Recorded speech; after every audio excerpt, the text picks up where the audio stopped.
नमस्कार और स्वागत है आप सबका सुन लो यूपीएससी पे। आज हम एक बहुत ही महत्वपूर्ण भारतीय दर्शन की किताब है critical survey of Indian philosophy, उसका एक रिवीजन करने जा रहे हैं।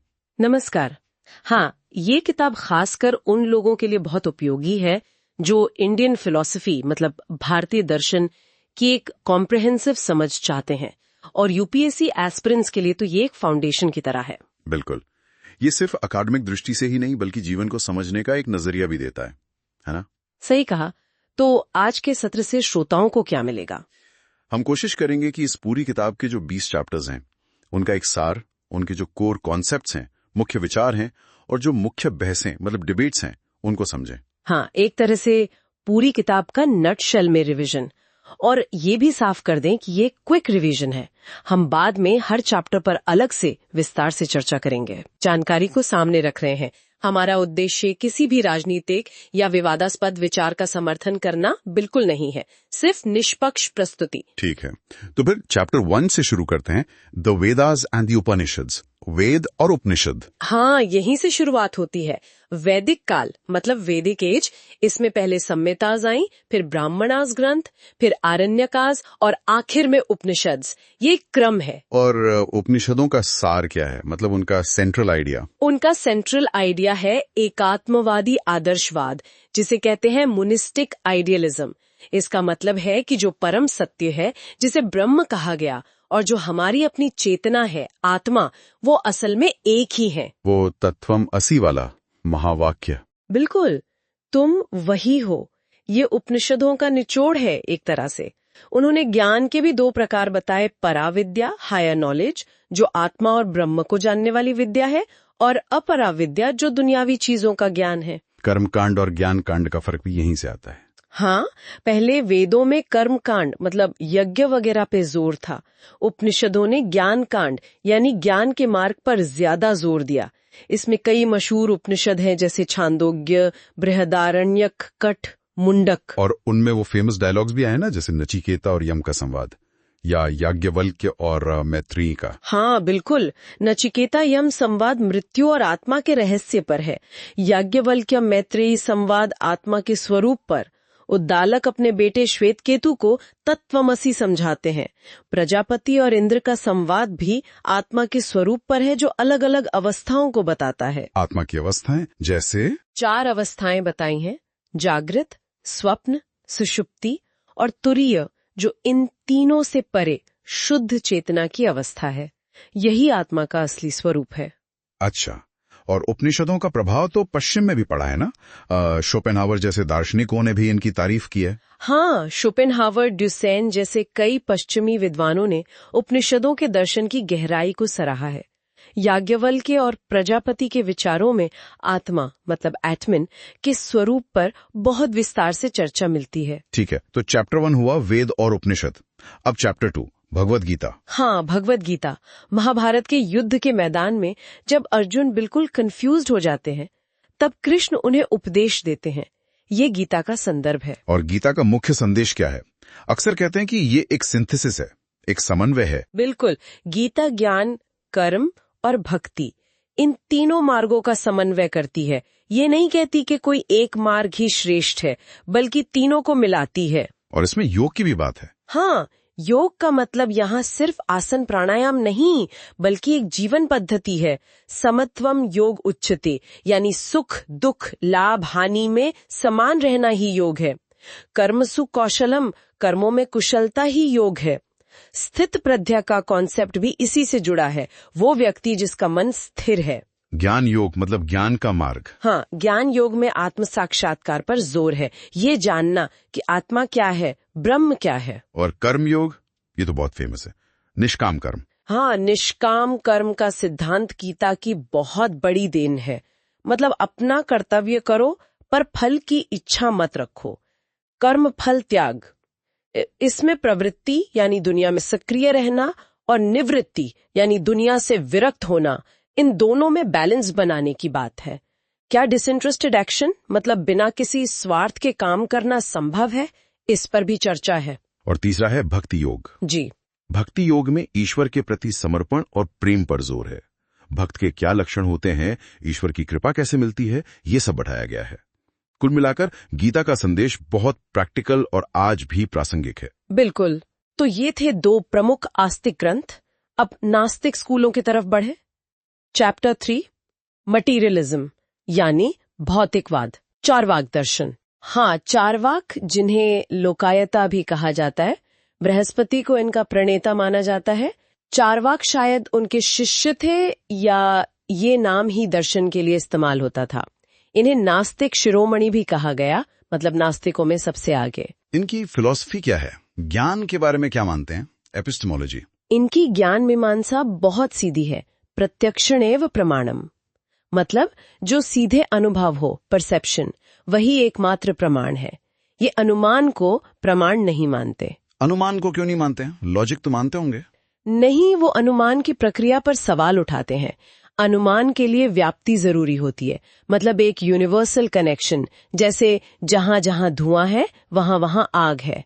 चार्वाक पूछते हैं कि ये यूनिवर्सल कनेक्शन हमें कैसे पता चला? हमने दुनिया के सारे धुएं और आग तो देखे नहीं, इसलिए व्याप्ति साबित नहीं हो सकती, तो अनुमान भी भरोसेमंद नहीं है। वो डिडक्टिव और इंडक्टिव दोनों तरह के अनुमान की आलोचना करते हैं। तो अगर सिर्फ प्रत्यक्षी प्रमाण है तो उनकी तत्वमीमांसा मतलब मेटाफिजिक्स क्या होगी? दुनिया किस चीज से बनी है? उनके अनुसार दुनिया सिर्फ 4 भूतों से बनी है, पृथ्वी, जल, अग्नि और वायु। आकाश को वो नहीं मानते क्योंकि वो प्रत्यक्ष नहीं है। और चेतना, कॉन्शियसनेस, आत्मा, ईश्वर? चेतना उनके हिसाब से इन्हीं 4 भूतों के एक खास अनुपात में मिलने से पैदा होती है। जैसे पान के पत्तों को चबाने से लाल रंग पैदा होता है, जो पत्तों में अलग अलग नहीं था। ये शरीर का ही एक गुण, इमर्जेंट प्रॉपर्टी है। जब शरीर नष्ट होता है, चेतना भी खत्म हो जाती है। इसलिए आत्मा, सोल जैसी कोई अमर चीज नहीं है और ना ही ईश्वर, गॉड है। सब मनगढ़ंत बातें हैं। तो फिर जीवन का उद्देश्य क्या है? उनकी एथिक्स, नीति शास्त्र क्या कहता है? उनका नीति शास्त्र है सुखवाद, हेडोनिज्म। जीवन का लक्ष्य है सुख प्राप्त करना और दुख से बचना। पुरुषार्थ सिर्फ 2 ही हैं, काम यानी प्लेजर और अर्थ यानी वेल्थ, क्योंकि अर्थ से ही काम संभव होता है। धर्म और मोक्ष को वो नकारते हैं क्योंकि ये सब परलोक की बातें हैं जो हैं ही नहीं। वो कहावत ऋणम कृत्वा घृतम पिबेत। हाँ, जब तक जियो सुख से जियो, उधार लेकर भी घी पियो, क्योंकि मरने के बाद शरीर तो राखी हो जाना है, फिर लौटकर कौन आता है? ये उनकी सोच को दर्शाता है। लेकिन इस दर्शन की आलोचना भी हुई होगी। ये तो काफी एक्सट्रीम लगता है। बिल्कुल, इसे अक्सर क्रूड मटीरियलिज्म कहा गया। बाद में कुछ रिफाइंड वर्जन्स भी शायद रहे हों, लेकिन ये दर्शन ज्यादा टिक नहीं पाया, शायद इसलिए कि ये समाज के नैतिक ताने बाने के लिए खतरा माना गया। हाँ, वात्स्यायन के कामसूत्र में अर्थ और काम के महत्व को स्वीकारा गया है, जो चार्वाक की याद दिलाता है, पर वो धर्म को नकारता नहीं। ठीक है, तो चार्वाक के बाद अगला नास्तिक स्कूल, चैप्टर 4 जैनिज्म, जैन धर्म। जैन धर्म, इसके प्रवर्तक तीर्थंकर कहलाते हैं, जिनमें 24वें और अंतिम थे महावीर।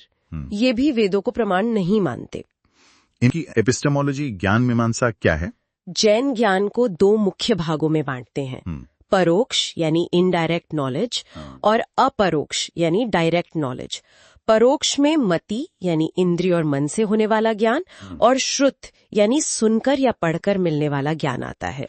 और अपरोक्ष मतलब डायरेक्ट नॉलेज। अपरोक्ष में 3 आते हैं, अवधि यानी क्लेरवॉयंस, मनः पर्यय यानी टेलीपैथी और केवल ज्ञान यानी ओमनिशंस, जो केवल मुक्त आत्माओं को होता है। अच्छा, और उनकी मेटाफिजिक्स, रियलिटी के बारे में क्या कहते हैं? यहाँ आता है उनका सबसे खास सिद्धांत, अनेकांतवाद। इसका मतलब है कि रियलिटी इज मैनिफोल्ड, वास्तविकता के अनंत पहलू हैं। कोई भी एक नजरिया पूरी सच्चाई नहीं बता सकता। मतलब हर चीज के कई डायमेंशंस हैं। बिल्कुल, हर वस्तु जिसे वो द्रव्य कहते हैं, उसमें स्थायी गुण, गुणा भी होते हैं और बदलते हुए पर्याय यानी मोड्स भी। सत यानी रियलिटी की उनकी परिभाषा है उत्पाद व्यय द्रव्य युक्तम सत, मतलब जिसमें उत्पत्ति, ओरिजिनेशन, विनाश, डिस्ट्रक्शन और स्थायित्व, परमानेंस, तीनों हो, वही सत्य है। ये तो बड़ा बैलेंस्ड व्यू है।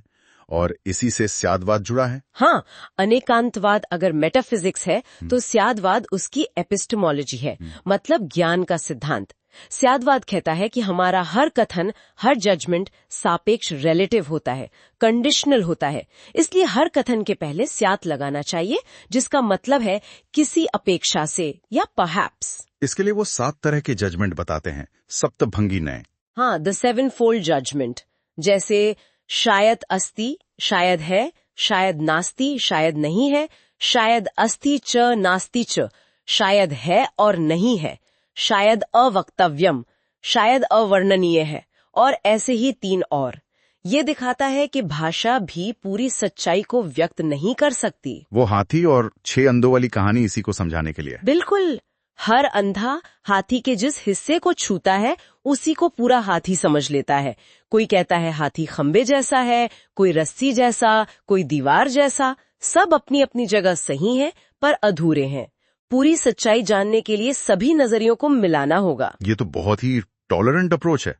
अब जैन धर्म में जीव और अजीव का क्या कॉन्सेप्ट है? जैन मानते हैं कि दुनिया में 2 तरह के तत्व हैं, जीव यानी चेतन तत्व आत्माएं, और अजीव यानी अचेतन तत्व। जीव अनंत है, हर जीव की चेतना उसका जाति गुण है। जीवों के कई प्रकार हैं, बद्ध, मुक्त, त्रस, स्थावर जैसे पेड़ पौधे, पत्थर आदि। और अजीव? अजीव 5 तरह के हैं, पुद्गल यानी मैटर, धर्म जो गति में सहायक है, अधर्म जो स्थिरता में सहायक है, आकाश यानी स्पेस, और काल यानी टाइम।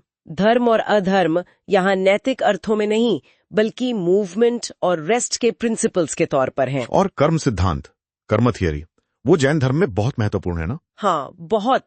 जैन मानते हैं कि कर्म एक सूक्ष्म भौतिक पदार्थ है जो आत्मा की ओर आकर्षित होता है, आश्रव, और आत्मा से चिपक जाता है, बंध।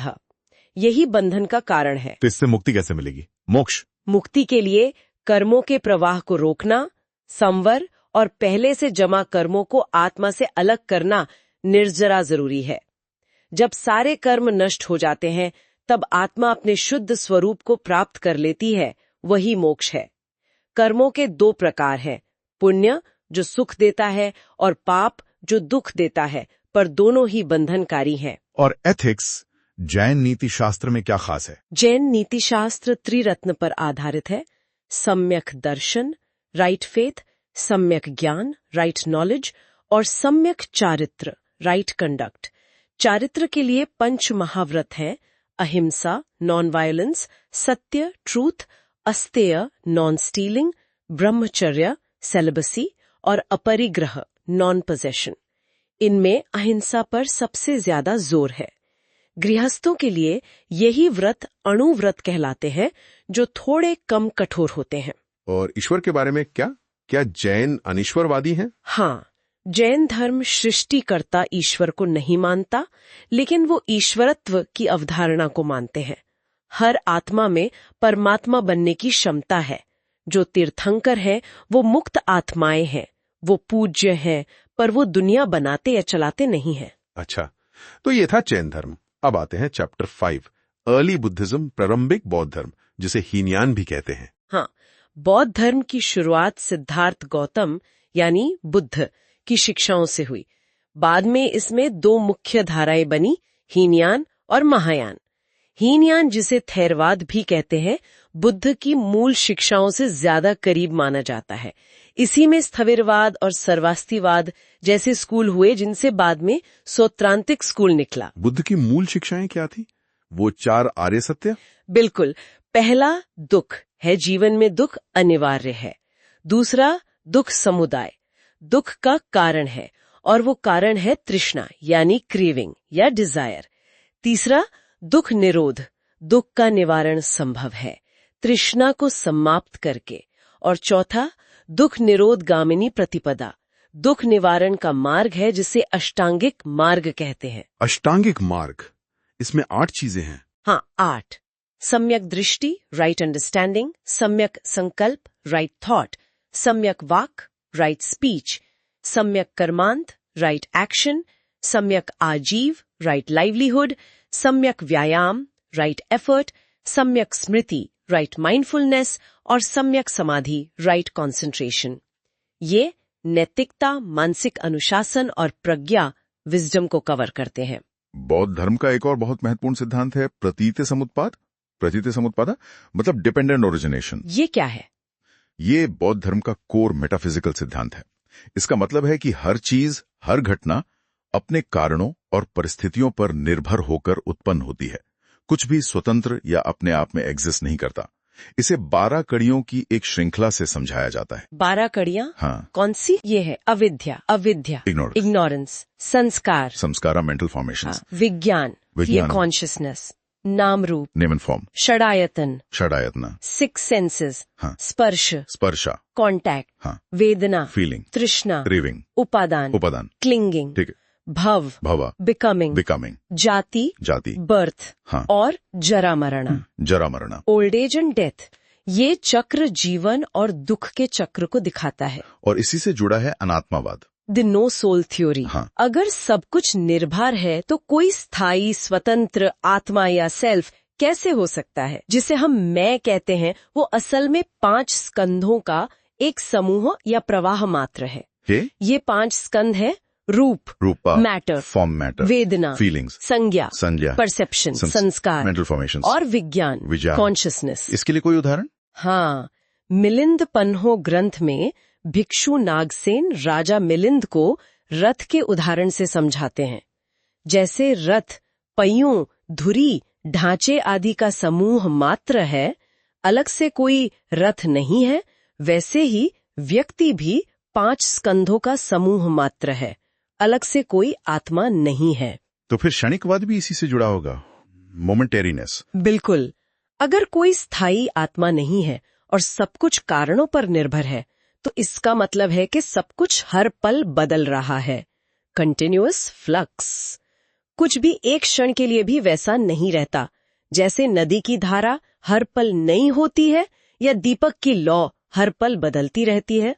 लेकिन अगर आत्मा नहीं है और सब कुछ क्षणिक है, तो कर्म और पुनर्जन्म कैसे काम करते हैं? कौन कर्म करता है और कौन फल भोगता है? ये एक जटिल सवाल है बौद्ध धर्म में। उनका जवाब है कि यद्यपि कोई स्थायी आत्मा नहीं है, फिर भी चेतना का एक प्रवाह, स्ट्रीम ऑफ कॉन्शियसनेस है, जो कर्मों की ऊर्जा से अगले जन्म में जारी रहता है। ये एक लहर से दूसरी लहर उठने जैसा है, या एक मोमबत्ती से दूसरी को जलाने जैसा। कॉन्टिन्यूटी है, पर आइडेंटिटी नहीं। और बौद्ध धर्म का अंतिम लक्ष्य क्या है? निर्वाण। हाँ, निर्वाण का शाब्दिक अर्थ है बुझ जाना, यानी तृष्णा की आग का बुझ जाना, दुख के चक्र से मुक्ति। हीनयान में अरहत का आदर्श है, जो निर्वाण प्राप्त कर लेता है। निर्वाण की व्याख्या अक्सर नकारात्मक रूप में की जाती है, दुखों का अंत, पर कुछ सकारात्मक व्याख्याएं भी हैं, जैसे परम शांति की अवस्था। दीपक के बुझने का उदाहरण दिया जाता है। ठीक है, तो ये था प्रारंभिक बौद्ध धर्म। अब महायान की ओर बढ़ते हैं। चैप्टर 6, शून्यवाद, जिसे माध्यमिका स्कूल भी कहते हैं। हाँ, महायान बौद्ध धर्म का विकास हीनयान के बाद हुआ। शून्यवाद या माध्यमिक स्कूल इसका सबसे प्रभावशाली फिलोसॉफिकल स्कूल है। इसके सबसे बड़े आचार्य थे नागार्जुन, जिनकी रचना माध्यमिक कारिका बहुत प्रसिद्ध है। बाद में चंद्रकीर्ति जैसे व्याख्याकार हुए। शून्यवाद का मतलब क्या है? क्या ये नाइहिलिज्म है? मतलब सब कुछ शून्य है, कुछ भी नहीं है? नहीं, ये एक आम गलतफहमी है। शून्यता का मतलब अभाव या नेगेशन या नॉन एग्जिस्टेंस नहीं है। इसका मतलब है निःस्वभावता, यानी किसी भी चीज का अपना स्वतंत्र स्थायी स्वभाव, इंडिपेंडेंट रियलिटी और इंट्रिंसिक नेचर नहीं है। सब कुछ सापेक्ष, रिलेटिव है, प्रतीत्य समुत्पन्न है। तो ये अनात्मवाद और क्षणिकवाद का ही एक्सटेंशन है। हाँ, एक तरह से। नागार्जुन अपनी द्वंद्वात्मक पद्धति, डायलेक्टिक मेथड से दिखाते हैं कि हम जिन भी चीजों को स्वतंत्र सत्ता वाला मानते हैं, जैसे कारणता, कॉजालिटी, गति, मोशन, स्कंधास, तत्व, एलिमेंट्स, आत्मा, सेल्फ, यहाँ तक कि निर्वाण, उन सब में आंतरिक विरोधाभास है। वो स्वतंत्र रूप से टिक नहीं सकते। उनकी डायलेक्टिक मेथड क्या है? वो चतुष्कोटि। हाँ, द 4 कॉर्नर्ड निगेशन। किसी भी चीज के बारे में 4 संभावनाएं हो सकती हैं। वो है, वो नहीं है, वो है भी और नहीं भी है, वो न है न नहीं है। नागार्जुन दिखाते हैं कि परमार्थिक दृष्टि से ये चारों ही विकल्प किसी भी चीज पर लागू नहीं होते। इसलिए परम सत्य इन चारों कोटियों से परे अवर्णनीय है।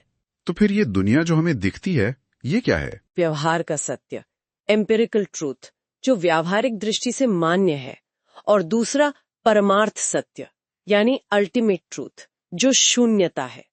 परमार्थ सत्य अवर्णनीय है, उसे केवल प्रज्ञा से अनुभव किया जा सकता है। और इसे मध्यम मार्ग क्यों कहते हैं? क्योंकि ये दो अतिवादी दृष्टिकोणों, शाश्वतवाद जो मानता है कि कुछ चीजें हमेशा रहती हैं, और उच्छेदवाद जो मानता है कि मरने के बाद कुछ नहीं बचता, दोनों का खंडन करता है। सत्य इन दोनों एक्सट्रीम्स के बीच में है, जो शून्यता है। इसकी आलोचना भी हुई होगी। क्या ये वेदांत के मायावाद जैसा है? हाँ, अक्सर इसे निहिलिज्म कहकर इसकी आलोचना की गई। वेदांत से इसकी समानताएं भी देखी जाती हैं, खासकर गौड़पाद और शंकर के अद्वैत वेदांत से। दोनों परम सत्य को अवर्णनीय और जगत को व्यावहारिक सत्य मानते हैं। ठीक है।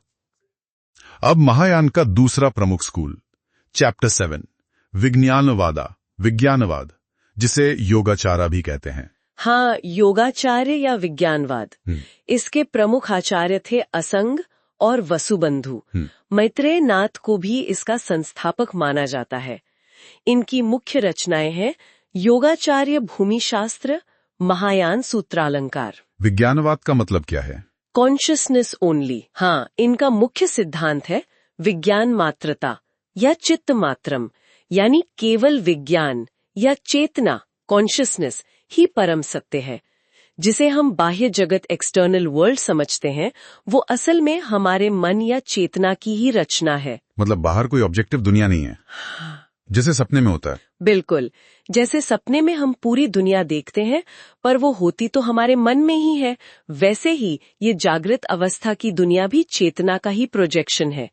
बाह्य वस्तुओं की स्वतंत्र सत्ता नहीं है। लेकिन अगर सब कुछ चेतना ही है, तो इतने सारे अलग अलग अनुभव कैसे होते हैं और चीजें स्थिर क्यों लगती हैं?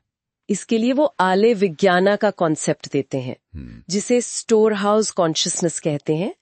ये चेतना का सबसे गहरा स्तर है, जहां सारे पिछले अनुभवों के बीज, सीड्स या इम्प्रेशंस जमा रहते हैं। यही बीज अंकुरित होकर हमारे अनुभवों को जन्म देते हैं, जिससे हमें निरंतरता और बाह्य जगत का भ्रम होता है। इसके अलावा प्रवृत्ति विज्ञान है, जो आलय विज्ञाना से निकलते हैं।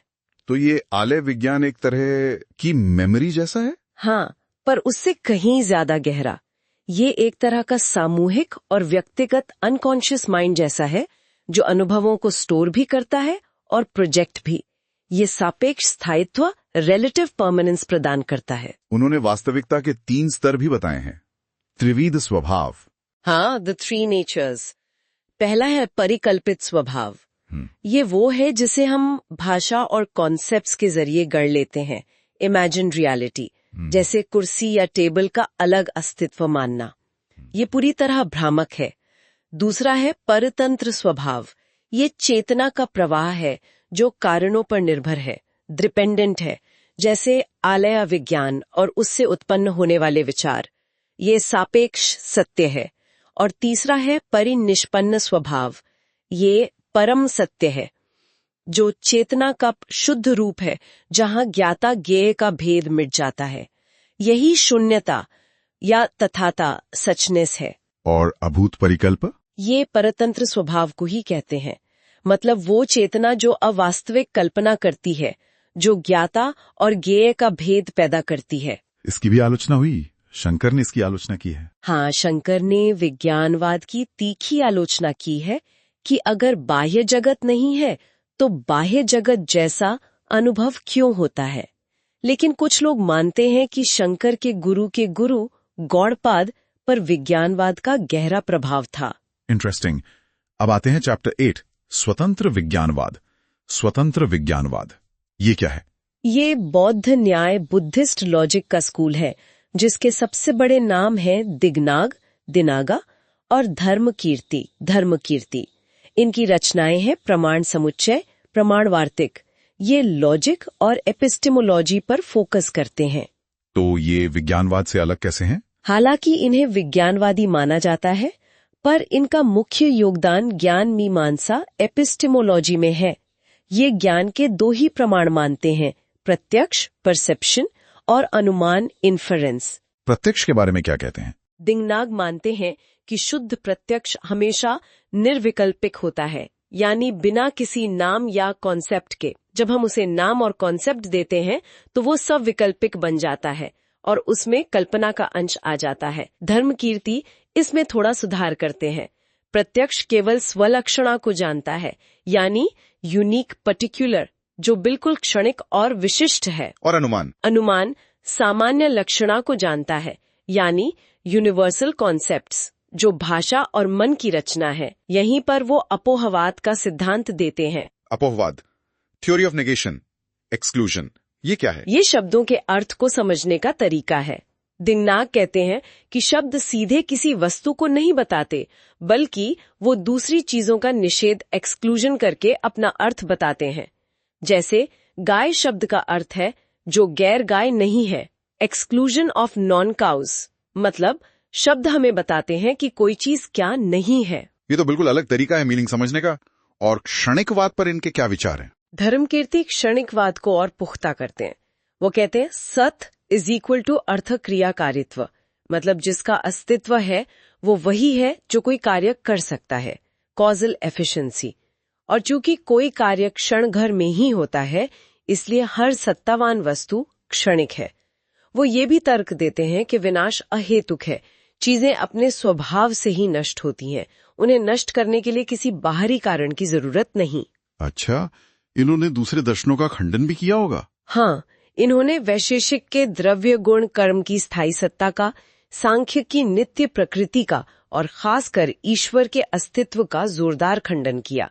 ईश्वर सिद्धि के न्याय वैशेषिक तर्कों को इन्होंने काटा। और बुद्ध की स्थिति के बारे में क्या कहा? धर्मकीर्ति बुद्ध के सर्वज्ञता ऑमनिसियंस को पारंपरिक अर्थों में नहीं मानते थे।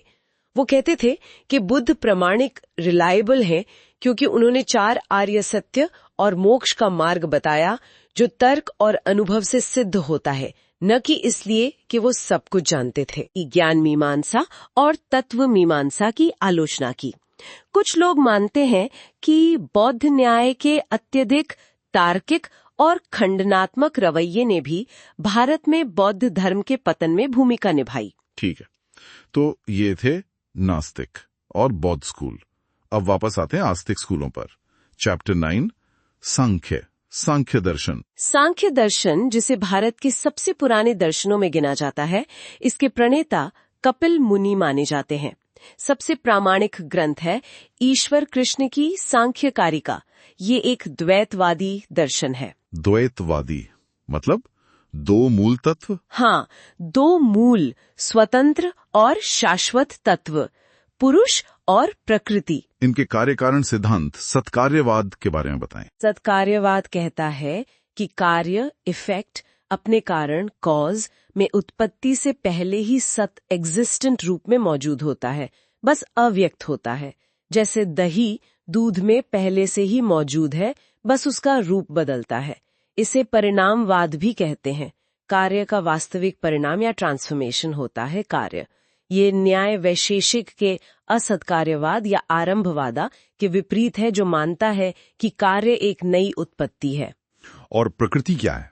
प्रकृति जड़ मटीरियल, अचेतन अनकॉन्शियस और सक्रिय तत्व है।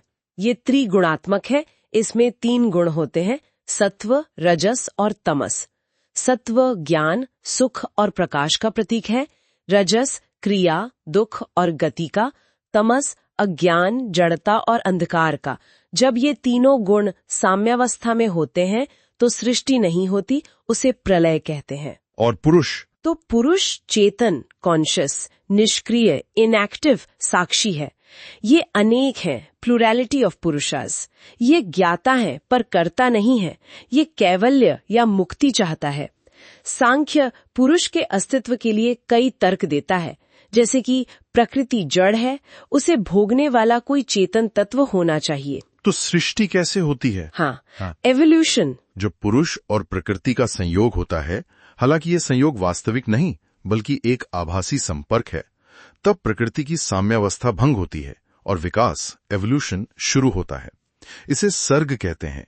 गुणों में विरूपा परिणाम होता है, मतलब असमान परिवर्तन। इस विकास का क्रम क्या है? सबसे पहले प्रकृति से महत या बुद्धि उत्पन्न होती है, बुद्धि से अहंकार, अहंकार से 3 चीजें निकलती हैं, सात्विक अहंकार से मनस और 5 ज्ञानेंद्रियां सेंस ऑर्गन्स, राजसिक अहंकार ऊर्जा देता है और तामसिक अहंकार से 5 तन्मात्राएं और फिर उनसे 5 महाभूत पृथ्वी, जल, तेज, वायु, आकाश बनते हैं।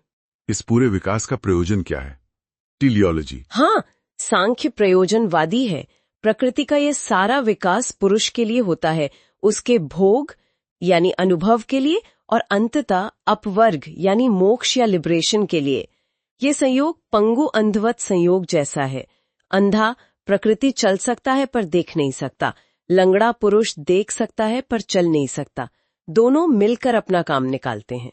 तो बंधन क्या है और मोक्ष कैसे मिलता है? बंधन का कारण है अविद्या या अविवेक। पुरुष का अपने को प्रकृति और उसके विकारों बुद्धि, अहंकार, शरीर से आइडेंटिफाई कर लेना। इससे उसे त्रिविध दुख, आध्यात्मिक, आदि भौतिक और आदि दैविक भोगने पड़ते हैं। मोक्ष मिलता है विवेक ख्याति से, यानी पुरुष और प्रकृति के भेद का सच्चा ज्ञान होने से। जब पुरुष जान लेता है कि वो प्रकृति से अलग शुद्ध साक्षी मात्र है, तो वो मुक्त हो जाता है। इसमें जीवन मुक्ति और विदेह मुक्ति की बात भी है। क्या सांख्य ईश्वर को मानता है? क्लासिकल सांख्य, जैसा सांख्य कारिका में है, निरीश्वरवादी है। वो ईश्वर की जरूरत महसूस नहीं करता। प्रकृति का विकास स्वतः होता है। हालांकि बाद के कुछ सांख्य विचारकों जैसे विज्ञान भिक्षु ने ईश्वर को सांख्य सिस्टम में शामिल करने की कोशिश की। अच्छा, अब चैप्टर 10 योग, योग दर्शन, ये सांख्य से जुड़ा है। पक्ष कहा जाता है। इसके प्रणेता पतंजलि हैं और मुख्य ग्रंथ है योग सूत्र। ये सांख्य की तत्वमीमांसा को लगभग वैसा ही स्वीकार करता है, लेकिन ये सेश्वर सांख्य है, मतलब ये ईश्वर को मानता है। योग का लक्ष्य क्या है? योग सूत्र की शुरुआत ही होती है योगश्चित्त वृत्ति निरोधः। योग चित्त की वृत्तियों का निरोधा है। चित्त यहाँ सांख्य के बुद्धि, अहंकार और मनस का मिला जुला रूप है। चित्त की वृत्तियां, ये क्या होती हैं? पतंजलि 5 तरह की वृत्तियां बताते हैं। प्रमाणा, राइट नॉलेज, विपर्यय, रॉन्ग नॉलेज, विकल्प, फैंसी इमेजिनेशन, निद्रा, स्लीप और स्मृति, मेमोरी। ये वृत्तियां क्लिष्ट यानी दुख देने वाली भी हो सकती हैं और अक्लिष्ट यानी दुख न देने वाली भी। योग का लक्ष्य इन सभी वृत्तियों को शांत करना है। और क्लेश क्या है? क्लेश वो मानसिक अशुद्धियां हैं जो दुख का कारण बनती हैं। ये 5 हैं: अविद्या, इग्नोरेंस, यही मूल क्लेश है। अस्मिता, ईगोइज्म, राग, अटैचमेंट, द्वेषा, अवर्जन और अभिनिवेश, fear of death, clinging to life. योग साधना से इन क्लेशों को दूर किया जाता है। और इसका तरीका है अष्टांग योग। हाँ, the 8-fold path of yoga. इसके 8 अंग हैं। 1 यम, सामाजिक नैतिकता, अहिंसा, सत्य, अस्तेय, ब्रह्मचर्य, अपरिग्रह। 2 नियम, व्यक्तिगत अनुशासन, शौच, संतोष, तप, स्वाध्याय, ईश्वर प्रणिधान। 3 आसन, स्थिर और सुखद शारीरिक मुद्राएं। 4 प्राणायाम, श्वास का नियंत्रण। 5 प्रत्याहार, इंद्रियों को बाहरी विषयों से हटाकर अंदर की ओर मोड़ना।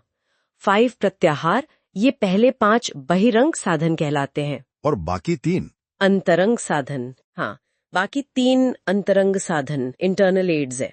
6 धारणा, मन को किसी एक विषय पर केंद्रित करना। 7 ध्यान, उस विषय पर मन का निरंतर प्रवाह। 8 समाधि, ध्यान की गहरी अवस्था जहां ध्याता और ध्येय का भेद मिट सा जाता है। 8 समाधि, धारणा, ध्यान और समाधि को मिलाकर संयम कहते हैं। समाधि के भी प्रकार है। हाँ, मुख्य रूप से 2।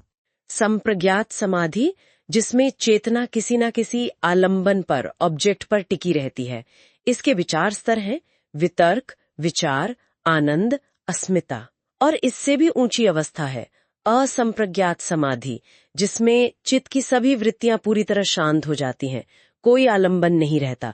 यही योग का अंतिम लक्ष्य है। और योग में ईश्वर की क्या भूमिका है? योग सूत्र में ईश्वर प्रणिधान यानी ईश्वर के प्रति समर्पण को नियम का हिस्सा और समाधि प्राप्ति का एक वैकल्पिक उपाय बताया गया है। ईश्वर को एक विशेष पुरुष माना गया है जो क्लेश, कर्म, विपाक, कर्मफल और आशय, संस्कार से मुक्त है, सर्वज्ञ है। प्रणव यानी ओम का जप ईश्वर का वाचक माना गया है। ईश्वर साधना में सहायक है पर सृष्टिकर्ता नहीं। और योग का अंतिम लक्ष्य भी कैवल्य है, सांख्य की तरह। हाँ, केवल्य। जब असंप्रज्ञात समाधि द्वारा चित्त पूरी तरह शुद्ध हो जाता है और विवेक ख्याति दृढ़ हो जाती है, तब पुरुष अपने शुद्ध स्वरूप प्योर कॉन्शियसनेस में स्थित हो जाता है। प्रकृति से उसका संबंध टूट जाता है। यही कैवल्य या परम मुक्ति है। ठीक है, तो ये थे सांख्य और योग। अब न्याय और वैशेषिक की बारी है। चैप्टर 11, वैशेषिका, वैशेषिक दर्शन। वैशेषिक दर्शन, इसके प्रणेता कणाद मुनि है, जिन्हें उलूक भी कहा जाता है। सूत्र ग्रंथ है वैशेषिक सूत्र। बाद में प्रशस्त पाद का भाष्य महत्वपूर्ण है। इस दर्शन का नाम विशेष नामक पदार्थ पर जोर देने के कारण पड़ा। पदार्थ, कैटेगरीज, ये क्या है?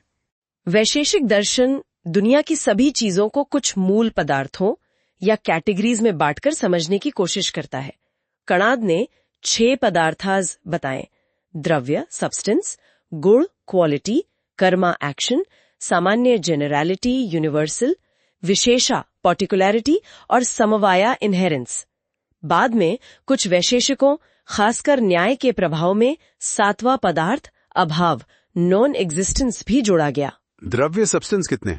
9 द्रव्य माने गए हैं: पृथ्वी, अप, वाटर; तेजस, फायर; वायु, एयर; आकाश, ईथर; काल, टाइम; दिक्, स्पेस; आत्मा, सोल; और मनस, माइंड। इनमें से पहले 4 परमाणुओं से बने माने जाते हैं। और गुण, कर्म। गुण 24 माने गए हैं, जैसे रूप, रस, गंध, स्पर्श, संख्या, परिमाण, संयोग, विभाग, बुद्धि, सुख, दुख, इच्छा, द्वेष, प्रयत्न आदि। कर्म 5 प्रकार के बताए हैं: उत्क्षेपण, अवक्षेपण, आकुंचन, प्रसारण और गमन। सामान्य और विशेष क्या है? सामान्य वो है जो अनेक वस्तुओं में समान रूप से रहता है, जैसे मनुष्यत्व सभी मनुष्यों में। ये पर और अपर हो सकता है। सत्ता सबसे बड़ा सामान्य है। विशेष वो है जो नित्य द्रव्यों जैसे परमाणुओं, आकाश, काल, दिक्, आत्माओं, मनों को एक दूसरे से अलग करता है। हर नित्य द्रव्य में अपना एक विशेष होता है। और समवाय, ये संयोग से कैसे अलग है? समवाय एक नित्य और आंतरिक संबंध है, इनसेपरेबल रिलेशन है, जो अयुत सिद्ध वस्तुओं के बीच होता है, जैसे गुण और गुणी, क्रिया और कर्ता, सामान्य और व्यक्ति, विशेष और नित्य द्रव्य, अवयव और अवयवी, पार्ट एंड होल के बीच। ये संयोग से अलग है, जो 2 अलग हो सकने वाली चीजों का अस्थायी जुड़ाव होता है, जैसे मेज पर किताब। 7वां पदार्थ, अभाव। हाँ, अभाव के 4 प्रकार माने गए: प्रागाभाव, प्रायर नॉन एग्जिस्टेंस, जैसे घड़ा बनने से पहले उसका अभाव; प्रध्वंसाभावा, पोस्टीरियर नॉन एग्जिस्टेंस, जैसे घड़ा टूटने के बाद उसका अभाव; अत्यंताभाव, एब्सोल्यूट नॉन एग्जिस्टेंस, जैसे हवा में रंग का अभाव; और अन्योन्य भाव, म्यूचुअल नॉन एग्जिस्टेंस, जैसे घड़ा कपड़ा नहीं है। वैशेषिक का परमाणुवाद भी बहुत महत्वपूर्ण है। हाँ, ये असत कार्य मादारंभवाद को मानते हैं, मतलब कार्य एक नई शुरुआत है। भौतिक जगत 4 तरह के परमाणुओं पृथ्वी, जल, तेज, वायु से मिलकर बना है। परमाणु नित्य और अविभाज्य हैं। 2 परमाणु मिलकर द्व्याणु का बनाते हैं, 3 द्व्याणु का मिलकर त्रियाणु का बनाते हैं, और ऐसी ही सृष्टि होती है। सृष्टि और प्रलय परमाणुओं के संयोग और वियोग से होते हैं, जिसमें ईश्वर और अदृष्ट की भूमिका मानी जाती है। और आत्मा और मोक्ष के बारे में क्या विचार है? आत्माएं अनेक हैं, विभु हैं और नित्य हैं। चेतना आत्मा का स्वाभाविक गुण नहीं, बल्कि आगंतुक गुण है, जो आत्मा के मन, इंद्रियों और विषयों के संपर्क में आने पर उत्पन्न होता है। मोक्ष दुखों का आत्यंतिक अभाव है, जिसमें आत्मा अपनी स्वाभाविक अचेतन अवस्था में लौट जाती है। अचेतन अवस्था ये तो थोड़ा अजीब लगता है। हाँ, ये न्याय वैशेषिक के मोक्ष की अवधारणा है जो वेदांत के आनंदमय मोक्ष से अलग है। ठीक है, अब आते हैं चैप्टर 12, न्याय दर्शन पर। न्याय दर्शन, जिसके प्रणेता गौतमा या अक्षापाद माने जाते हैं, और सूत्र ग्रंथ है न्याय सूत्र। इसके बहुत सारे भाष्यकार और टीकाकार हुए। वात्स्यायन, उद्योतकर, वाचस्पति मिश्र, उदयनाचार्य, जयंत भट्ट। बाद में नव्य न्याय का विकास हुआ, जिसके प्रणेता गंगेश उपाध्याय थे। न्याय दर्शन मुख्य रूप से प्रमाणा शास्त्र यानी theory of knowledge and logic के लिए जाना जाता है। न्याय सूत्र में 16 पदार्थों की बात है। हाँ, न्याय सूत्र की शुरुआत 16 पदार्थों की गणना से होती है, जिनके सही ज्ञान से मोक्ष मिलता है।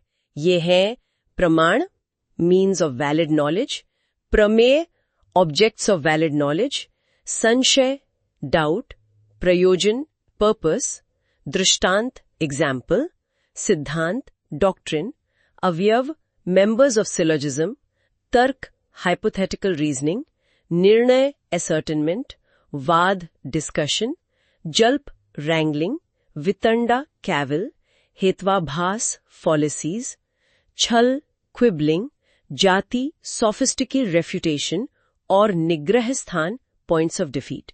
इनमें प्रमाण और प्रमेय सबसे महत्वपूर्ण है। इनकी ज्ञानी मीमांसा क्या है? कितने प्रमाण मानते हैं?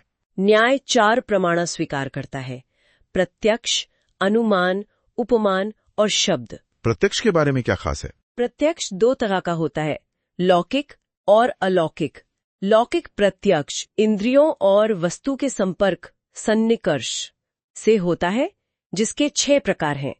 अलौकिक प्रत्यक्ष 3 तरह का है: सामान्य लक्षण, परसीविंग यूनिवर्सैलिटी; ज्ञान लक्षण, perceiving past impressions associated with the object; और योगज, योगिक इंट्यूशन। प्रत्यक्ष के 2 स्तर भी हैं: निर्विकल्पक, इनडिटर्मिनेट, बिना नाम रूप के; और सविकल्पक, डिटर्मिनेट, नाम रूप के साथ। और अनुमान, इन्फ्रेंस, ये तो न्याय का स्ट्रॉन्ग होल्ड है। बिल्कुल। अनुमान के लिए व्याप्ति, इनवेरिएबल कंकॉमिटेंस बिटवीन हेतु एंड सध्या; और पक्षधर्मता, प्रेजेंस ऑफ हेतु इन द पक्षा का ज्ञान जरूरी है।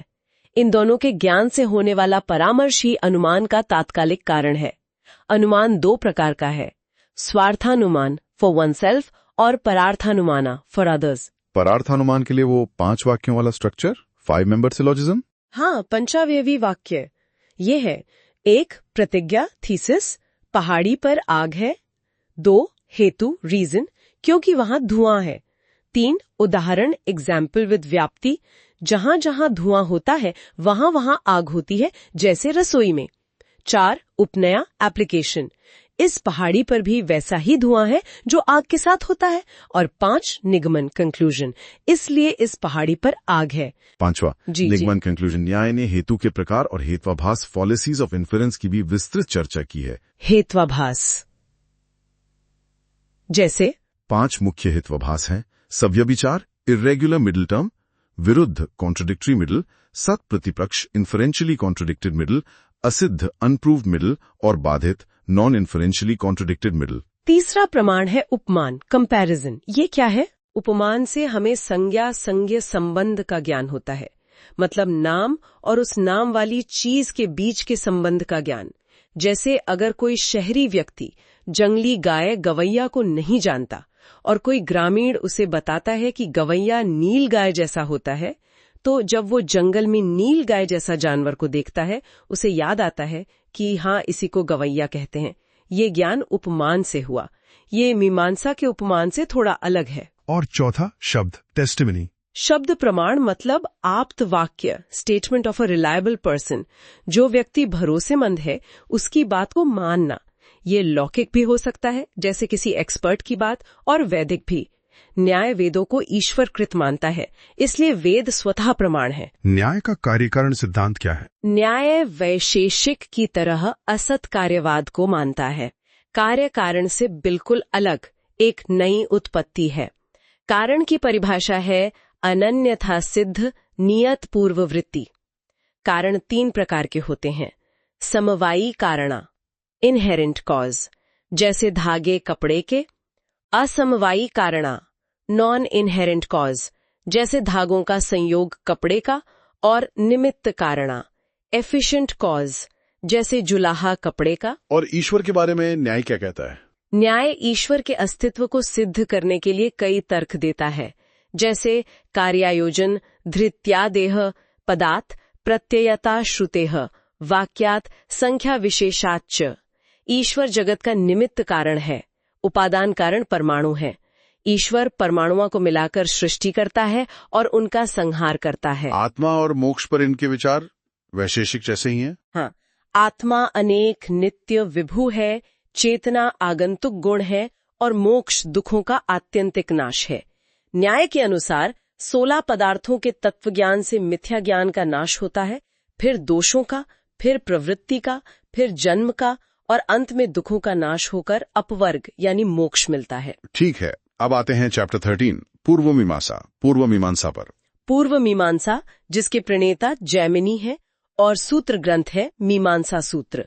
शबर, कुमारिल भट्ट और प्रभाकर मिश्र इसके प्रमुख आचार्य हैं। इस दर्शन का मुख्य उद्देश्य वेदों के कर्मकांड वाले हिस्से की व्याख्या करना और उसे स्थापित करना है। इसका मूल प्रश्न है अथातो धर्म जिज्ञासा, अब धर्म की जिज्ञासा करनी चाहिए। धर्म मतलब यहाँ रिचुअल्स। हाँ, यहाँ धर्म का मतलब है वेद द्वारा बताए गए यज्ञ आदि कर्म। मीमांसा वेद को अपौरुष्य और नित्य मानती है। वेद ही धर्म का एकमात्र प्रमाण है। इनके ज्ञान मीमांसा में क्या खास है? स्वतः प्रमाण्यवाद। हाँ, मीमांसा ज्ञान के स्वतः प्रमाण्यवाद, सत्यता का सिद्धांत देती है। मतलब ज्ञान अपनी उत्पत्ति में और अपनी सत्यता की प्रतीति में स्वतः प्रमाण होता है, उसे किसी बाहरी चीज की जरूरत नहीं होती।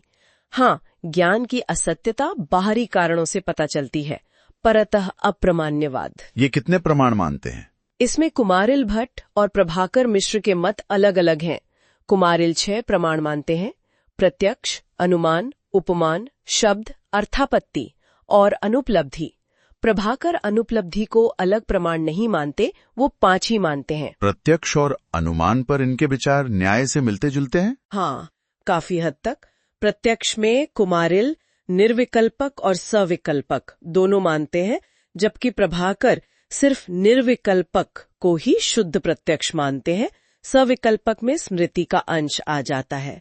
अनुमान लगभग न्याय जैसा ही है, कुछ छोटे अंतरों के साथ। उपमान में क्या अंतर है? न्याय का उपमान है गाय के समान गव्य होता है।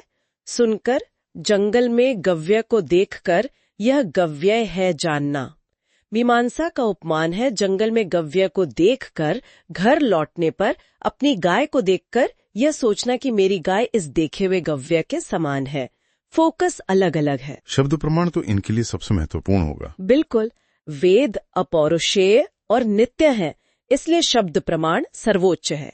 ये शब्द और अर्थ के संबंध को भी नित्य, eternal relation between word and meaning मानते हैं। और अर्थापत्ति, पोस्टुलेट? अर्थापत्ति वो ज्ञान है जो 2 प्रत्यक्ष या ज्ञात तथ्यों में जो विरोध दिखता है, उसे दूर करने के लिए किसी अदेखे तथ्य की कल्पना करने से मिलता है। जैसे देवदत्त मोटा है और वो दिन में नहीं खाता। इन दोनों बातों में विरोध है। इसे दूर करने के लिए हम कल्पना करते हैं कि वो रात में जरूर खाता होगा। ये ज्ञान अर्थापत्ति से हुआ। और अनुपलब्धि? Non apprehension. ये सिर्फ कुमारिल मानते हैं। हाँ, अनुपलब्धि से हमें अभाव का ज्ञान होता है। जैसे जमीन पर घड़ा नहीं है, ये ज्ञान हमें घड़े की अनुपलब्धि से होता है। प्रभाकर इसे प्रत्यक्ष का ही एक रूप मानते हैं। भ्रम के बारे में इनकी क्या सिद्धांत है? यहाँ भी कुमारिल और प्रभाकर अलग हैं। प्रभाकर का सिद्धांत है आख्यातिवाद, थ्योरी ऑफ नॉन एप्रीहेंशन। वो मानते हैं कि भ्रम होता ही नहीं, बस ज्ञान अधूरा होता है। जैसे रस्सी में सांप का भ्रम असल में 2 ज्ञानों का मिश्रण है, रस्सी का प्रत्यक्ष और सांप की स्मृति। हम इन दोनों के भेद को ग्रहण नहीं कर पाते, नॉन एप्रीहेंशन ऑफ डिफरेंस, इसी को भ्रम समझ लेते हैं। हर ज्ञान अपने आप में सही होता है। और कुमारिल का? कुमारिल का सिद्धांत है विपरीत ख्यातिवादा, थ्योरी ऑफ मिस एप्रीहेंशन। वो मानते हैं कि भ्रम में हम एक चीज को दूसरी चीज समझ लेते हैं, मतलब गलत ज्ञान होता है। रस्सी में सांप का भ्रम 2 ज्ञानों का गलत संश्लेषण है। Wrong synthesis. आत्मा के बारे में मीमांसा क्या कहते हैं? दोनों ही आत्मा को अनेक, नित्य, विभु, कर्ता और भोक्ता मानते हैं, लेकिन आत्मा के स्वरूप पर मतभेद है। क्या मतभेद है? कर मानते हैं कि आत्मा मूलतः जड़, अनकॉन्शियस है और ज्ञान उसका गुण है जो उसे प्रकाशित करता है। ज्ञान की प्रक्रिया में ज्ञाता, नोआ, ज्ञेय, नोन और ज्ञान, नॉलेज, तीनों एक साथ प्रकाशित होते हैं। त्रिकुटी प्रत्यक्षवाद, सिमिल्टेनियस रिवलेशन। आत्मा स्वयं को सीधे नहीं जान सकती। कुमारिल मानते हैं कि आत्मा ही ज्ञाता है और ज्ञान आत्मा का कर्म है। ज्ञान होने के बाद वस्तु में एक ज्ञाता कॉग्नाइजनेस पैदा होती है, जिससे हम अनुमान लगाते हैं कि ज्ञान हुआ है। आत्मा स्वसंवेद्य भी है। और धर्म की क्या व्याख्या है? धर्म वही है जो वेद का आदेश है, यानी यज्ञ आदि कर्म करना। कर्म करने से एक अदृश्य शक्ति उत्पन्न होती है, जिसे अपूर्व कहते हैं। यही अपूर्व बाद में कर्म का फल, जैसे स्वर्ग, देता है। कर्म कई प्रकार के हैं: नित्य, डेली ऑब्लिगेटरी, नैमित्तिक, ओकेजनल ऑब्लिगेटरी, काम्य, ऑप्शनल फॉर डिजायर्स, प्रतिषिद्ध, प्रोहिबिटेड और प्रायश्चित, एक्सपिएटरी। क्या मीमांसा में मोक्ष की भी बात है? प्रारंभिक मीमांसा का मुख्य लक्ष्य स्वर्ग प्राप्ति था। बाद के मीमांसकों, खासकर कुमारिल के अनुयायियों ने ज्ञान से मोक्ष की अवधारणा को भी अपनाया। वो कर्म और ज्ञान दोनों को मोक्ष के लिए जरूरी मानते हैं। कर्म ज्ञान समुच्चयवाद। कर्म ज्ञान समुच्चयवाद।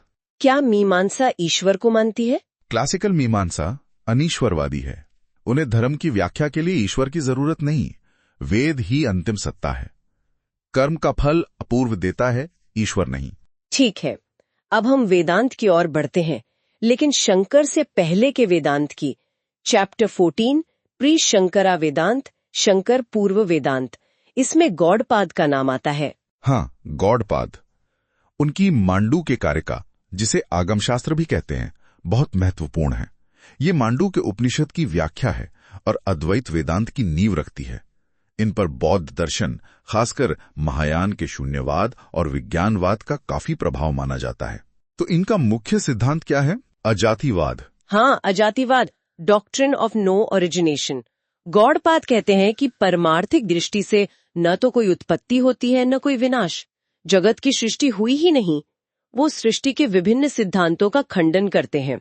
जो परम सत्य है ब्रह्म, वो अज, अनबॉर्न और अद्वैत, नॉन ड्यूअल है। तो ये दुनिया जो दिखती है, ये क्या है? माया, विवर्ता? हाँ, गौड़पाद कहते हैं कि ये जगत स्वप्न या माया के समान है। माया विवर्ता, जैसे स्वप्न में चीजें दिखती हैं पर होती नहीं, वैसे ही ये जगत भी परमार्थतः असत्य है। परमार्थ सत्य केवल अद्वैत ब्रह्म ही है। उन्होंने जागृत, वेकिंग और स्वप्न, ड्रीम अवस्थाओं की समानता पर जोर दिया कि दोनों ही अंततः असत्य हैं। तो सत्य क्या है? वो तुरीय अवस्था? हाँ, तुरीय अवस्था, जो जागृत, स्वप्न और सुषुप्ति से परे है, वही आत्म ब्रह्मण का शुद्ध चैतन्य स्वरूप है। ये अद्वैत है। इसमें ज्ञाता ज्ञेय का द्वैत नहीं होता। इसे समझाने के लिए वो घटाकाश का उदाहरण देते हैं। जैसे घड़े के अंदर का आकाश और बाहर का महाआकाश मूलतः एक ही हैं, वैसे ही जीवात्मा और ब्रह्म एक ही हैं। उन्होंने अस्पर्शी योग की भी बात की है। हाँ, अस्पर्श योग का मतलब है ऐसा योग जिसका किसी द्वैत से स्पर्श न हो, जो पूरी तरह अद्वैत पर आधारित हो। बौद्ध धर्म से इनके संबंध पर काफी बहस है। बिल्कुल, शून्यवाद और विज्ञानवाद से इनकी काफी समानताएं दिखती हैं। जगत की असत्यता, परम सत्य की अवाच्यता, चेतना का महत्व। कुछ लोग तो उन्हें प्रचंड बौद्ध भी कहते हैं, हालांकि वो खुद को वेदांती मानते थे और उपनिषदों को प्रमाण मानते थे। ये समानताएं और अंतर दोनों ही महत्वपूर्ण है। ठीक है, अब आते हैं भारतीय दर्शन के शिखर पुरुष पर। चैप्टर 15, शंकरा वेदांत, शंकर वेदांत यानी अद्वैत वेदांत। हाँ, आदि शंकराचार्य 8वीं सदी के महान दार्शनिक। उन्होंने प्रस्थानत्रय यानी उपनिषद, ब्रह्मसूत्र और भगवद गीता पर भाष्य लिखे और अद्वैत के सिद्धांत को सुदृढ़ रूप से स्थापित किया। उन्होंने बाकी दर्शनों का खंडन भी किया। हाँ, उन्होंने अपने समय के लगभग सभी प्रमुख दर्शनों, सांख्य का प्रकृति परिणामवाद, न्याय वैशेषिक का परमाणु कारणवाद और षट पदार्थ, बौद्ध धर्म के क्षणिकवाद, विज्ञानवाद और शून्यवाद की विस्तृत और तीखी आलोचना की और अद्वैत मत को स्थापित किया। अद्वैत वेदांत का केंद्रीय तत्व क्या है? ब्रह्म। हाँ, ब्रह्म ही एकमात्र परम सत्य, अल्टीमेट रियलिटी है। ब्रह्म का स्वरूप है सत चित आनंद, यानी pure existence, pure consciousness, pure bliss. ब्रह्म मूलतः निर्गुण है, यानी गुणों से परे, अवर्णनीय। लेकिन व्यावहारिक दृष्टि से उसे सगुण भी माना जाता है, जिसे ईश्वर कहते हैं। ईश्वर जगत का सृष्टा, पालक और संहारक है, पर यह भी परमार्थिक सत्य नहीं है। तो फिर ये जगत क्या है? माया, अविद्या? शंकर के अनुसार ये जगत ब्रह्म का वास्तविक परिणाम नहीं, बल्कि विवर्ता है, एक अवास्तविक प्रतीति, अनरियल अपीयरेंस। ये माया या अविद्या के कारण होता है। माया ब्रह्म की ही एक शक्ति है, जो अनादि है और जिसे न सत कह सकते हैं न असत, इसलिए वो सदसद अनिर्वचनीय है, इनडिस्क्राइबेबल एज रियल और अनरियल। माया के दो काम बताए जाते हैं, आवरण और विक्षेप। माया की दो शक्तियां हैं। आवरण, कंसीलमेंट, जो ब्रह्म के वास्तविक स्वरूप को ढक लेती है, और विक्षेप, प्रोजेक्शन, जो उस ढके हुए स्वरूप पर इस नाम रूपात्मक जगत को आरोपित कर देती है। इसी को अध्यास से सुपर इम्पोजिशन कहते हैं। सबसे प्रसिद्ध उदाहरण है रज्जू सर्प रोप स्नेक का। अंधेरे में रस्सी को देखकर सांप समझ लेना। रस्सी सत्य है, सांप अध्यास है। वैसे ही ब्रह्म सत्य है, जगत अध्यास है। तो जगत की सत्ता का स्तर क्या है, रियलिटी के लेवल्स? शंकर 3 स्तर की सत्ता मानते हैं। 1. प्रातिभाषिक सत्ता, प्रातिभासिका सत्य, इल्यूजरी रियलिटी, जैसे सपने की वस्तुएं या रस्सी में दिखा सांप, ये भ्रम के काल तक ही सत्य लगता है। 2. व्यवहारिक सत्ता, व्यावहारिका सत्य, एम्पेरिकल रियलिटी, ये जागृत अवस्था का जगत, जिसे हम सामान्यतः सत्य मानते हैं, ये तब तक सत्य है जब तक ब्रह्म ज्ञान नहीं होता। 3. परामार्थिक सत्ता, पारमार्थिक सत्य, अल्टीमेट रियलिटी, ये केवल अद्वैत ब्रह्म की है, जो हमेशा सत्य है। और आत्मा क्या है? आत्मा या जीव मूलतः ब्रह्म से अभिन्न है। तत्वमसि, अहम ब्रह्मास्मि, आत्मा शुद्ध चैतन्य है, साक्षी है। अविद्या के कारण ही वो अपने को शरीर, मन, बुद्धि से युक्त कर्ता भोक्ता समझता है। तो बंधन और मोक्ष का कारण क्या है? बंधन का मूल कारण अविद्या ही है, अपने वास्तविक स्वरूप ब्रह्म को न जानना। और मोक्ष का एकमात्र उपाय है ज्ञान, ये जानना कि मैं ही ब्रह्म हूँ। कर्म और भक्ति ज्ञान प्राप्ति में सहायक हो सकते हैं, चित्त शुद्धि कर सकते हैं, पर मोक्ष सीधे ज्ञान से ही मिलता है। इसमें भी जीवन मुक्ति, लिबरेशन वाइल लिविंग, और विदेह मुक्ति, लिबरेशन आफ्टर डेथ की अवधारणा है। ये ज्ञान कैसे प्राप्त होगा? इसके लिए 3 कदम बताए हैं। श्रवण, गुरु से उपनिषदों के महावाक्यों को सुनना और समझना। मनन, सुने हुए पर तर्क और युक्ति से विचार करना, शंकाओं का निवारण करना। और निधिध्यासन, सत्य का लगातार ध्यान करना, उसे अपने अनुभव में उतारना। शंकर श्रुति, युक्ति और अनुभूति तीनों का समन्वय करते हैं। बहुत गहरा दर्शन है। शंकर के बाद भी अद्वैत वेदांत का विकास हुआ। चैप्टर 16, पोस्ट शंकरा वेदांत, शंकर उत्तर वेदांत। हाँ, शंकर के बाद उनके शिष्यों और अनुयायियों ने अद्वैत वेदांत को और विकसित किया, उसके तर्कों को और मजबूत किया और दूसरे दर्शनों की आलोचनाओं का जवाब दिया। इनमें प्रमुख नाम हैं सुरेश्वरा, पद्मपाद, वाचस्पति मिश्र, सर्वज्ञात्म मुनि, श्री हर्षा, प्रकाशात्मन, विमुक्तात्मन, मधुसूदन सरस्वती आदि। क्या इनमें आपस में भी कुछ मतभेद थे? हाँ, कुछ सूक्ष्म बिंदुओं पर मतभेद थे। जैसे मंडन मिश्र, जो पहले कुमारिल के अनुयायी थे और बाद में शंकर के शिष्य बने। कुछ लोग मानते हैं कि सुरेश्वर और मंडन एक ही थे, पर ये विवादित है। उनके और वाचस्पति मिश्रा के विचारों से भामती स्कूल बना। पद्मपाद और प्रकाशात्मन के विचारों से विवरणा स्कूल बना। इनमें मुख्य मतभेद क्या थे? मुख्य मतभेद थे, अविद्या का आश्रय, लोकस और विषय कौन है? क्या अविद्या जीव में रहती है या ब्रह्म में? भामती जीवाश्रय, ब्रह्म विषय। विवरण, ब्रह्म आश्रय, ब्रह्म विषय। अविद्या का आश्रय, लोकस और विषय कौन है? क्या अविद्या जीव में रहती है या ब्रह्म में? भामती, ज्ञान कैसे उत्पन्न होता है? मन वृत्ति के रूप में विषय तक जाता है या विषय मन तक आता है? अविद्या का आश्रय लोकस और विषय कौन है? क्या अविद्या जीव में रहती है या ब्रह्म में? भामती, जीवन मुक्ति की वास्तविक स्थिति क्या है? क्या शरीर रहते हुए पूर्ण मुक्ति संभव है? अविद्या का आश्रय लोकस और विषय कौन है? क्या अविद्या जीव में रहती है या ब्रह्म में? भामती, भ्रम का सिद्धांत ख्यातिवाद क्या है? अनिर्वचनीय ख्याति को स्थापित करना। मधुसूदन सरस्वती की अद्वैत सिद्धि अद्वैता सिद्धि का क्या महत्व है? अद्वैत सिद्धि एक बहुत महत्वपूर्ण ग्रंथ है। इसमें मधुसूदन सरस्वती ने अद्वैत के पक्ष में तर्कों को बहुत मजबूती से रखा है और द्वैतवादी, खासकर मध्व, तर्कों का खंडन किया है। उन्होंने अद्वैत में भक्ति का समन्वय भी किया। और श्रीहर्ष का खंडन खाद्य? श्रीहर्ष एक महान न्यायिक थे जो अद्वैत के समर्थक बने। खंडन खाद्य में उन्होंने न्याय वैशेषिक के सभी पदार्थों और परिभाषाओं का अत्यंत सूक्ष्म तार्किक विश्लेषण करके उनका खंडन किया। उन्होंने दिखाया कि भेद, डिफरेंस को तार्किक रूप से सिद्ध करना असंभव है और हर चीज अंततः अनिर्वचनीय है। ये अद्वैत की स्थापना के लिए द्वंद्वात्मक तर्क, डायलेक्टिकल आर्ग्यूमेंट्स का बेहतरीन उदाहरण है। तो शंकर के बाद भी अद्वैत पर बहुत काम हुआ। अब आते हैं चैप्टर 17, बुद्धिज्म एंड वेदांत, बौद्ध धर्म और वेदांत के आपसी संबंध पर। हाँ, ये एक बहुत ही जटिल और दिलचस्प विषय है। बौद्ध धर्म और वेदांत, खासकर अद्वैत, दोनों की जड़ें उपनिषदों की विचार भूमि में है। इनमें काफी अंतरक्रिया भी हुई और संघर्ष भी। इनमें समानताएं क्या हैं? महत्वपूर्ण समानताएं हैं। मायावाद, दोनों ही मानते हैं कि ये दृश्य जगत परम सत्य नहीं है। वेदांत में माया विवर्त, महायान में संवृत्ति शून्यता। दो सत्य, दोनों व्यवहारिक, एम्पिरिकल और पारमार्थिक सत्य का भेद करते हैं। द्वंद्वात्मक पद्धति, खासकर माध्यमिक शून्यवाद और अद्वैत वेदांत, गौड़पाद, श्रीहर्ष में तार्किक खंडन मंडन की पद्धति का उपयोग। परम सत्य की अवाच्यता, इनएफेबिलिटी, दोनों मानते हैं कि परम सत्य, ब्रह्म, शून्यता, शब्दों और विचारों से परे है। चेतना का महत्व, इम्पोर्टेंस ऑफ कॉन्शियसनेस।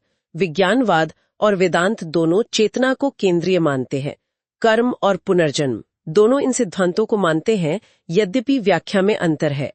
योग और ध्यान, दोनों ही साधना के लिए ध्यान और यौगिक प्रक्रियाओं पर जोर देते हैं। किन विचारकों ने इन संबंधों पर काम किया? जैसे अश्वघोष जो बौद्ध थे, उनकी रचनाओं में वेदांतिक प्रभाव दिखता है। उनकी तथाता की अवधारणा ब्रह्म जैसी लगती है। शून्यवाद और वेदांत में शून्यता और माया ब्रह्म की तुलना अक्सर की जाती है। गौड़पाद, शंकर, श्रीहर्ष ने बौद्ध मतों का खंडन किया, पर उन पर बौद्ध प्रभाव भी दिखता है। विज्ञानवाद और वेदांत में विज्ञान मात्रता और ब्रह्म की तुलना होती है। आलय विज्ञान की भी शंकर ने विज्ञानवाद की आलोचना की। तो मुख्य अंतर क्या है? सबसे बड़ा अंतर आत्मा की अवधारणा को लेकर है। वेदांत स्थायी नित्य आत्मा को मानता है, जबकि बौद्ध धर्म अनात्मवाद का सिद्धांत देता है। दूसरा बड़ा अंतर क्षणिकवाद बनाम स्थायित्व का है। बौद्ध सब कुछ क्षणिक मानते हैं, वेदांत, खासकर अद्वैत, ब्रह्म को नित्य और अपरिवर्तनशील मानता है। ईश्वर की भूमिका पर भी मतभेद हैं। भारत से बौद्ध धर्म के पतन के क्या कारण माने जाते हैं? इसके कई कारण थे। बौद्ध धर्म के अंदर ही कई स्कूलों का आपसी विरोध और कमजोरियां, वेदांत का पुनरुत्थान और उसका बौद्धिक प्रभाव, खासकर शंकर का, और कुछ सामाजिक राजनीतिक कारक भी रहे होंगे। ठीक है, अब वेदांत के दूसरे स्कूलों पर आते हैं। चैप्टर 18, रामानुजा वेदांत। रामानुज वेदांत यानी विशिष्टाद्वैत। रामानुजाचार्य 11वीं-12वीं सदी के महान वेदांती आचार्य थे। वो वैष्णव संप्रदाय से जुड़े थे, जिसकी पृष्ठभूमि में आलवार संत और नाथ मुनि, यामुनाचार्य जैसे आचार्य थे। रामानुज ने ब्रह्म सूत्र पर श्री भाष्य लिखा और विशिष्टाद्वैत, क्वालिफाइड नॉन ड्युअलिज्म का सिद्धांत दिया।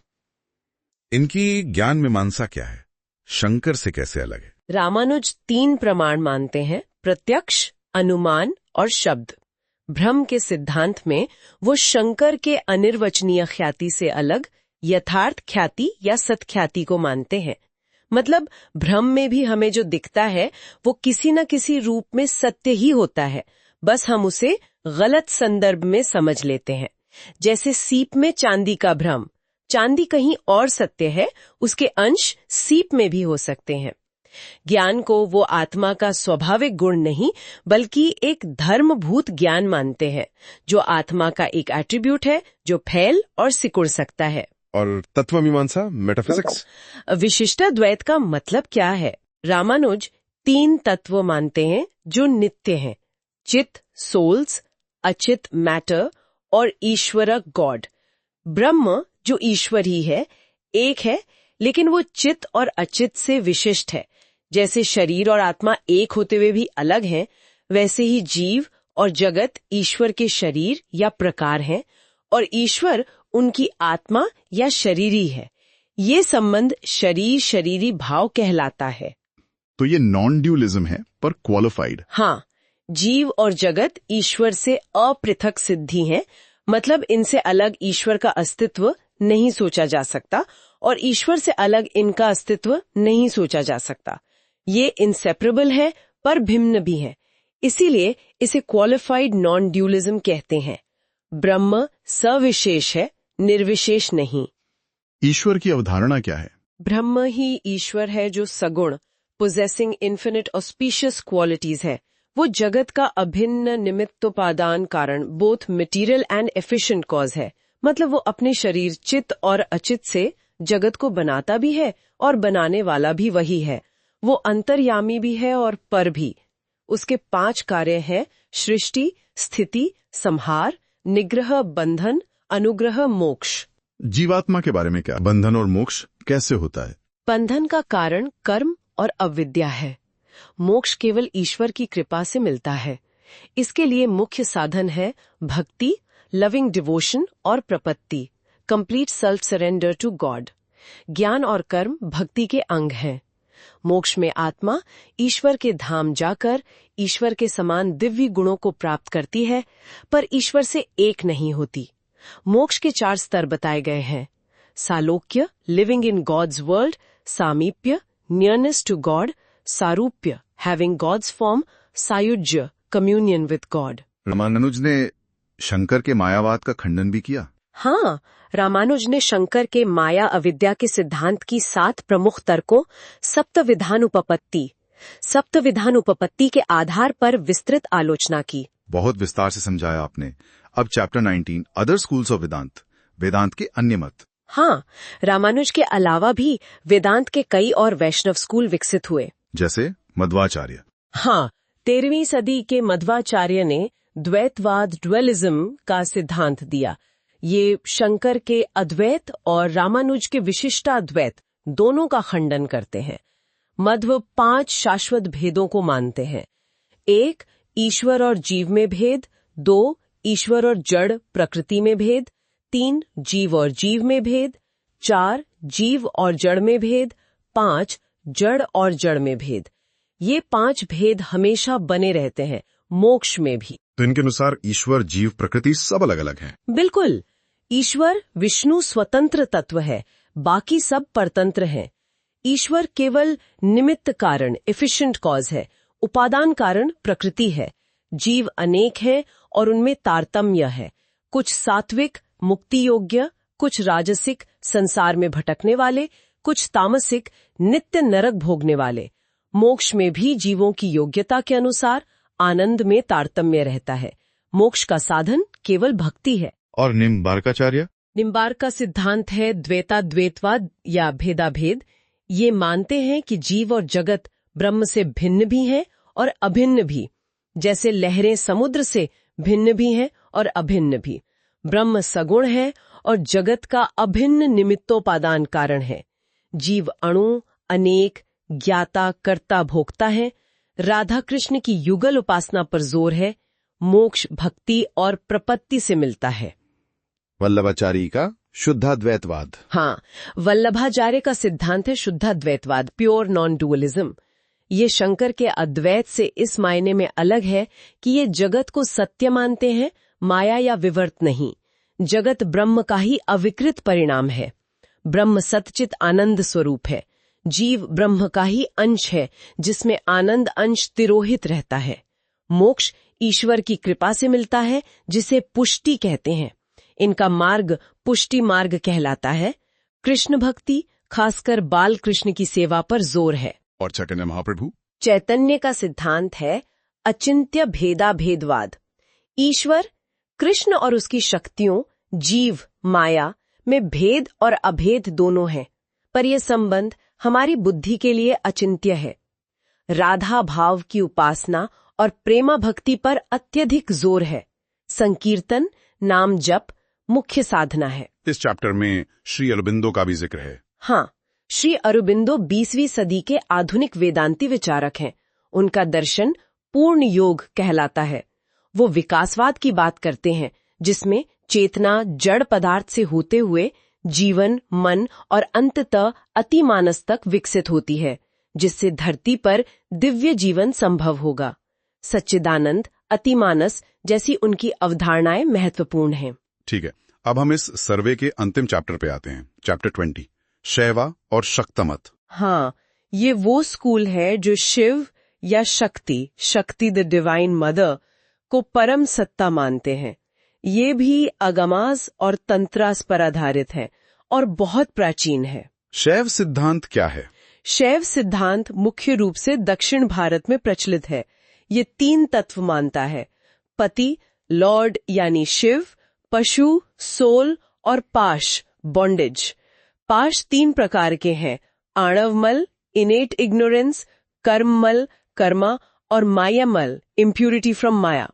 शिव जगत के निमित्त कारण है, उनकी शक्ति सहायक निमित्त कारण है और माया उपादान कारण है। जीव अनेक है, विभु है। मोक्ष ईश्वर की कृपा से मिलता है। काश्मीरा शैव मत इससे अलग है। हाँ, कश्मीर शैव मत, जिसे प्रत्यभिज्ञा दर्शना या त्रिका भी कहते हैं, अद्वैतवादी नॉन ड्यूलिस्टिक है। इसके प्रमुख आचार्य है वसुगुप्त, जिन्होंने शिव सूत्र दिया, और अभिनवगुप्त। ये मानते हैं कि परम सत्य केवल शिव, जो शुद्ध चेतना है, जगत शिव की ही शक्ति का स्पंदा, वाइब्रेशन या आभास है। जीव मूलतः शिव ही है, पर अज्ञान के कारण खुद को सीमित समझता है। मोक्ष प्रत्यभिज्ञा से मिलता है, ये पहचान लेना कि मैं ही शिव हूँ। वीर शैव लिंगायत क्या है? वीर शैव या लिंगायत संप्रदाय 12वीं सदी में बसवा द्वारा कर्नाटक में लोकप्रिय हुआ। इनका दर्शन शक्ति विशिष्टा द्वैत कहलाता है, जो रामानुज के विशिष्टा द्वैत जैसा है, पर यहाँ शिव को परम सत्ता माना जाता है। षट स्थल सिद्धांत इनकी साधना का मार्ग है। और शाक्त मत? शाक्त मत में शक्ति को ही परम सत्ता माना जाता है। वही देवी, दुर्गा, काली, ललिता आदि रूपों में पूजी जाती हैं। माना जाता है कि शिव भी शक्ति के बिना शव के समान है। तंत्र साधना, कुंडलिनी योग, षट चक्र भेदन शाक्त परंपरा के महत्वपूर्ण अंग हैं। इसमें वामाचार और दक्षिणाचार जैसे मार्ग हैं। श्री विद्या एक प्रमुख शाक्त साधना पद्धति है। वाह, तो ये थे सभी 20 चैप्टर्स का एक ओवरव्यू। इस पूरी चर्चा से मुख्य बातें क्या निकल कर आती हैं? की टेकअवेज। हाँ, कुछ मुख्य बिंदु हम संक्षेप में दोहरा सकते हैं। पहला, भारतीय दर्शन की अविश्वसनीय विविधता और गहराई। इसमें नास्तिक से लेकर आस्तिक तक अनेक दृष्टिकोण हैं। दूसरा, दर्शनों का आस्तिक वेद मानने वाले और नास्तिक वेद न मानने वाले वर्गीकरण और उनकी अपनी अपनी विशेषताएं। तीसरा, ज्ञान कैसे प्राप्त होता है, इस पर विभिन्न मत, प्रमाणों, प्रमाणास की संख्या और स्वरूप पर बहस, एपिस्टेमोलॉजी। चौथा, कार्य कारण संबंध, कॉजेशन की अलग अलग व्याख्याएं, सत्कार्यवाद, असत्कार्यवाद, परिणामवाद, विवर्तवाद। पांचवां, आत्मा, सोल और जगत, वर्ल्ड की प्रकृति क्या है, इस पर अनेक विचार। एक आत्मा या अनेक, जगत सत्य या मिथ्या। छठा, ईश्वर की अवधारणा और भूमिका पर मतभेद। ईश्वर है या नहीं है, तो उसका स्वरूप क्या है, वह सृष्टि करता है या नहीं। सातवां, बंधन का कारण क्या है और मोक्ष कैसे मिलेगा, इसके लिए ज्ञान, कर्म, भक्ति, योग जैसे विभिन्न मार्ग बताए गए हैं। आठवां, अकेले वेदांत के ही कितने स्कूल हैं, अद्वैत, विशिष्टाद्वैत, द्वैत, द्वैताद्वैत, शुद्धाद्वैत, अचिंत्य भेदाभेद और उनके बीच कितने सूक्ष्म अंतर हैं। और 9वां, बौद्ध धर्म और वेदांत के बीच का जटिल संबंध, जिसमें समानताएं भी हैं और गहरे मतभेद भी। ये वाकई एक जबरदस्त रिवीजन रहा। मुझे लगता है श्रोताओं को इसे दोबारा जरूर सुनना चाहिए ताकि ये सारे कॉन्सेप्ट्स और क्लियर हो जाएं। बिल्कुल। और जैसा हमने शुरू में कहा था, भारतीय दर्शन की ये समझ सिर्फ यूपीएससी परीक्षा के लिए ही नहीं, बल्कि जीवन में एक गहराई और स्पष्टता लाने के लिए भी बहुत फायदेमंद है। ये हमें क्रिटिकल थिंकिंग सिखाता है और अलग अलग दृष्टिकोणों को समझने और उनका सम्मान करने में मदद करता है। एकदम सही। तो अगर आपको ये सत्र उपयोगी लगा तो कृपया सुन लो यूपीएससी यूट्यूब चैनल को लाइक करें, शेयर करें, अपने विचार कमेंट्स में बताएं और हाँ, सब्सक्राइब करना ना भूलें। और अगर आप हमारे काम को सपोर्ट करना चाहते हैं तो आप सुपर थैंक्स के जरिए अपना योगदान दे सकते हैं। इससे हमें इस चैनल को लंबे समय तक चलाने में बहुत मदद मिलेगी। और याद रखिएगा, हम जल्द ही हर चैप्टर पर एक एक करके डिटेल डिस्कशन लेकर आएंगे। बिल्कुल। तो आज के लिए बस इतना ही। जाते जाते आपके लिए एक सवाल छोड़ जाते हैं। इन विभिन्न दर्शनों के अध्ययन के बाद वास्तविकता की प्रकृति, नेचर ऑफ रियलिटी के बारे में आपकी अपनी समझ क्या आकार लेती है, इस पर जरूर सोचिएगा। धन्यवाद और नमस्कार। नमस्कार।